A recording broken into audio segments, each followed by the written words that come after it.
Bismillahirrahmanirrahim. Assalamualaikum warahmatullahi wabarakatuh. Sampurasun, semangat pagi dan salam sejahtera untuk kita semua. Anandaku kelas 11 MIPA dan IPS SMA Negeri 1 Rengas Dengklok. Semoga semuanya selalu dalam keadaan sehat dan dalam lindungan Allah Subhanahu wa taala, Tuhan yang Maha Esa. Anandaku kelas 11 MIPA dan IPS, seperti tugas yang sudah disampaikan terkait dengan proyek kewarganegaraan sebagai tugas akhir mata pelajaran Pendidikan Pancasila dan Kewarganegaraan di semester ganjil tahun ajaran 2021-2022. Untuk video kali ini akan disampaikan terkait dengan format outline terkait dengan penulisan laporan proyek kewarganegaraan. Ananda-anandaku semua bisa diperhatikan untuk cover ini nanti silakan disesuaikan dengan format yang sudah saya tentukan. Ananda-anandaku semua nanti tinggal mengikuti ya laporan proyek kewarganegaraan, terus kemudian disusun untuk memenuhi tugas akhir, diberikan kop, terus kemudian disusun oleh tiap anggota kelompok, diberikan nama kelas ya. Setelah itu disampaikan kata pengantar, silahkan nanti ananda-anandaku semua cari referensi terkait dengan penulisan kata pengantar seperti apa ya. Selanjutnya ada daftar isi, silakan nanti disesuaikan dengan daftar isi yang kalian tulis pada laporan proyek kewarganegaraan. Selanjutnya untuk bab 1 pendahuluan yaitu terdiri dari latar belakang, tujuan pembuatan laporan, serta manfaat pembuatan laporan. Untuk latar belakang yaitu menjelaskan latar belakang pembuatan laporan yang berisi fenomena yang terjadi, terus kemudian kesenjangan di lapangan, data serta fakta dan ketertarikan kelompok dalam pembuatan tugas proyek warganegaraan sesuai tugas yang sudah ditentukan, yaitu tentang bab 3 tentang sikap yang sesuai dan bertentangan dengan hukum.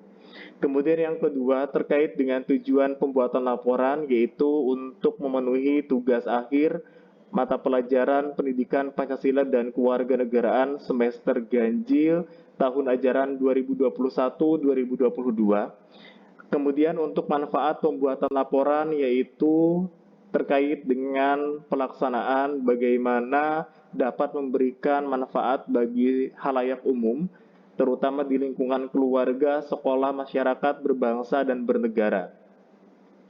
Selanjutnya untuk bab 2, yaitu hasil wawancara dan pembahasan. Yang pertama hasil wawancara. Seperti yang sudah saya sampaikan bahwa tiap anggota minimal itu mewawancarai satu orang ya, yang nantinya akan dituangkan di hasil wawancara ini.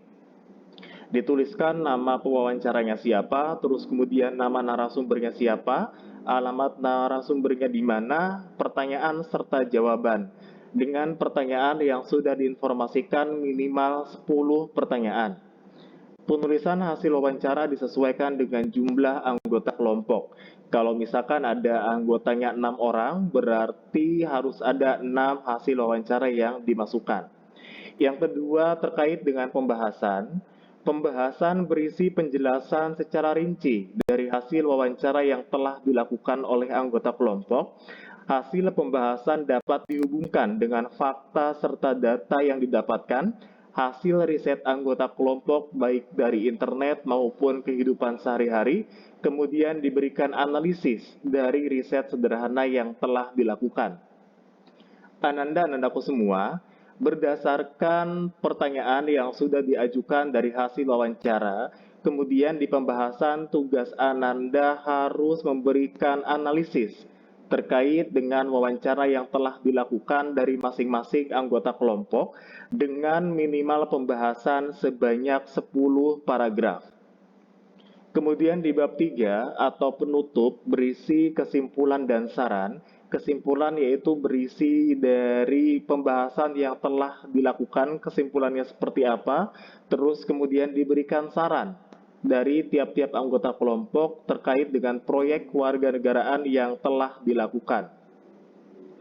Selanjutnya, ananda-anandaku semua, terkait dengan daftar pustaka sumber rujukan itu harus ditautkan dalam laporan hasil proyek kewarganegaraan. Ya, apapun sumber yang kalian ambil itu wajib dituliskan dalam daftar pustaka. Selain itu, untuk lampiran, yang pertama ada prosentase keikutsertaan anggota kelompok. Ya, dituliskan kalau misalkan anggotanya ada 6, berarti di sini ada 6 anggota kelompok.